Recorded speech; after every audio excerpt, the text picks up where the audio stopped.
Who would have thought that the land of Indus and her 6 sister rivers will become the cradle of civilization one day? India.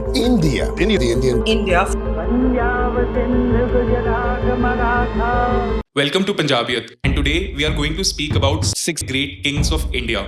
Men who bent destiny to their will, men who showed courage and grit in the face of adversity and made sure that their subjects lived in prosperity. We are also going to talk about the 7th kingdom whose king we do not know, yet the area under the kingdom's sway was way bigger than any other kingdom. Let's start with the most recent memory of greatness, the 1840s, Maharaja Ranjit Singh. In 1840s, Maharaja Ranjit Singh's Punjab was the last kingdom that fell to the crown of the British. He didn't inherit unity, he forged it. From the chaos of the missiles, the clan-based confederacies ruling over Punjab, he rose at the age of 18 and took over Lahore. No royal bloodline could have guaranteed what his discipline and humility did. He refused to be called a Maharaja, but when he formally took over the title, that meant that every kingdom that was paying tribute to Lahore now had to pay tribute to Maharaja Ranjit Singh. He was a sovereign who acknowledged no earthly superior. Not Delhi, not Kabul, not London. At his peak, his empire stretched from Tibet to Kabul. The Gurkhas held back in the north, the British trembled in the east, and the Kabul court itself waited for the Lion of Punjab to decide its fate. For 40 years, 1799 to 1839, Punjab thrived.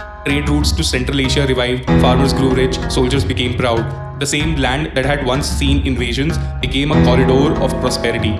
And what a king he was, a Sikh ruler who gold-plated the Harmandir Sahib and sent hundreds of kilos of gold to Kashi Vishwanath.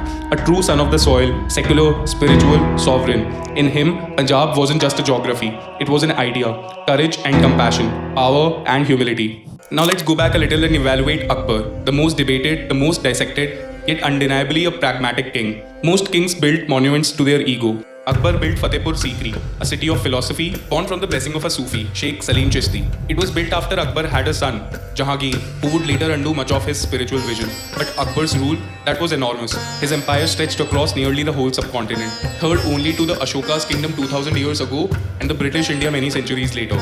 He made an Ibadat Khana, the house of worship. Imagine it, scholars of Islam, Hinduism, Christianity, Jainism, all debating before the emperor. Akbar listened, never imposed. He wanted truth to be discussed, not declared. I mean, imagine a Ibadat Khana today in Delhi where all people from different religions are debating rather than declaring fatwas. But let's not romanticize him too much. Akbar was secular in thought, not always in war. The siege of Chittorgarh in 1568 was brutal beyond words. But here's a contradiction. He was leading jihad, yet he also abolished jizya, a tax mandated by his faith. While ruling such a huge empire, where most of his subjects didn't follow Islam, he realized that conversion by sword only weakens the throne. So he disowned dogma and embraced wisdom. By 1591, almost 1000 years after Islam was established, he called himself Khalifa, not just ruler of India, but the final authority of his faith, Deen-e-Ilahi. He started his own religion after all. Hindus disliked his arrogance, Muslims doubted his piety, but history remembers him as the one who tried to build peace in a time when intolerance was global fashion. Akbar didn't rule by religion, but he was a pragmatic ruler, and that made him dangerous, even to his own. Now we travel further south, beyond the Vindhyas, into the heart of Tamil Nadu, where Rajaraj Chola I ruled not just the land, but the seas, the skies, and the calendar of time itself. Around the year 1000, this one man turned the Chola dynasty into the most sophisticated empire of its age. He didn't just conquer, he meticulously organized. Under him, trade followed from Maldives to Indonesia, from Ceylon to China. Tamil merchants carried the scent of sandalwood and philosophy across the seas, and at the center of this ocean of power stood his masterpiece, the Raja Rajeshwara temple at Thanjavur, 1000 years old, 200 feet of precision, untouched by time till now, still perfect. It wasn't just a temple, it was discipline carved in stone. A temple dedicated to Shiva. In one mural inside, Lord Shiva dances upon ignorance, and beside him stands a bare-chested king with folded hands.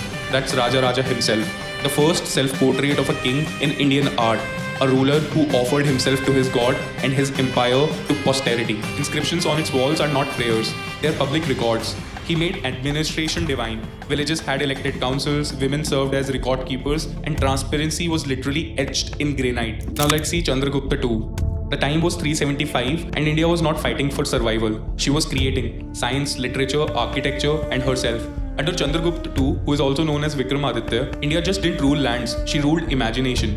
This was the Gupta Golden Age, the moment when India became what the world later called as Sone ki Chidiya. From Ujjain to Patliputra, the empire was glowing, full of astronomers, mathematicians, poets. Aryabhatta was looking at the stars and inventing zero. Kalidas was writing Abhigyan Shakuntalam, poetry so divine that the German writer Goethe, 1400 years later, said that it made him weep. Trade routes to Rome and China flowed with silk, sandalwood, and knowledge. The coinage of gold was so abundant that foreign travelers described India as overflowing with wealth. But the brilliance of Chandragupta too wasn't in mere wealth, it was in civilizational confidence. He didn't just defend, he defined India. He sent embassies to the Western world, he debated the Shakas, descendants of Alexander's invaders, and placed his throne in Ujjain, the ancient cosmic center. He ruled as a Devaraja, not to dominate, but to maintain dharma, to keep the sun of knowledge rising. And if you ask me, this was India's renaissance, 1,000 years before Europe had one. Before Chandragupta II's brilliance came Samudragupta's fire, the poet warrior, the emperor who conquered almost all of India and yet played the veena like a saint. He is also called the Napoleon of India. Samudragupta ruled from the Himalayas to Kanchipuram, from Bengal to Mathura. He unified India not through fear but through alliance and vision. The Prayagraj pillar inscription, a Sanskrit epic in stone, sings of his conquests like a hymn. But here's the paradox. The same man who could crush kingdoms with his cavalry would sit at night playing the veena, composing hymns to Saraswati. He called himself Param Bhagwat, a supreme devotee of Vishnu, and in his court, poets and priests coexisted with generals and governors. This was the era when the idea of Bharat Varsh began to crystallize, a civilization bound not by religion or language, but by dharma. Samudragupta was its architect. He didn't build monuments of stone, but he built the psychological monument of unity, and that's far harder.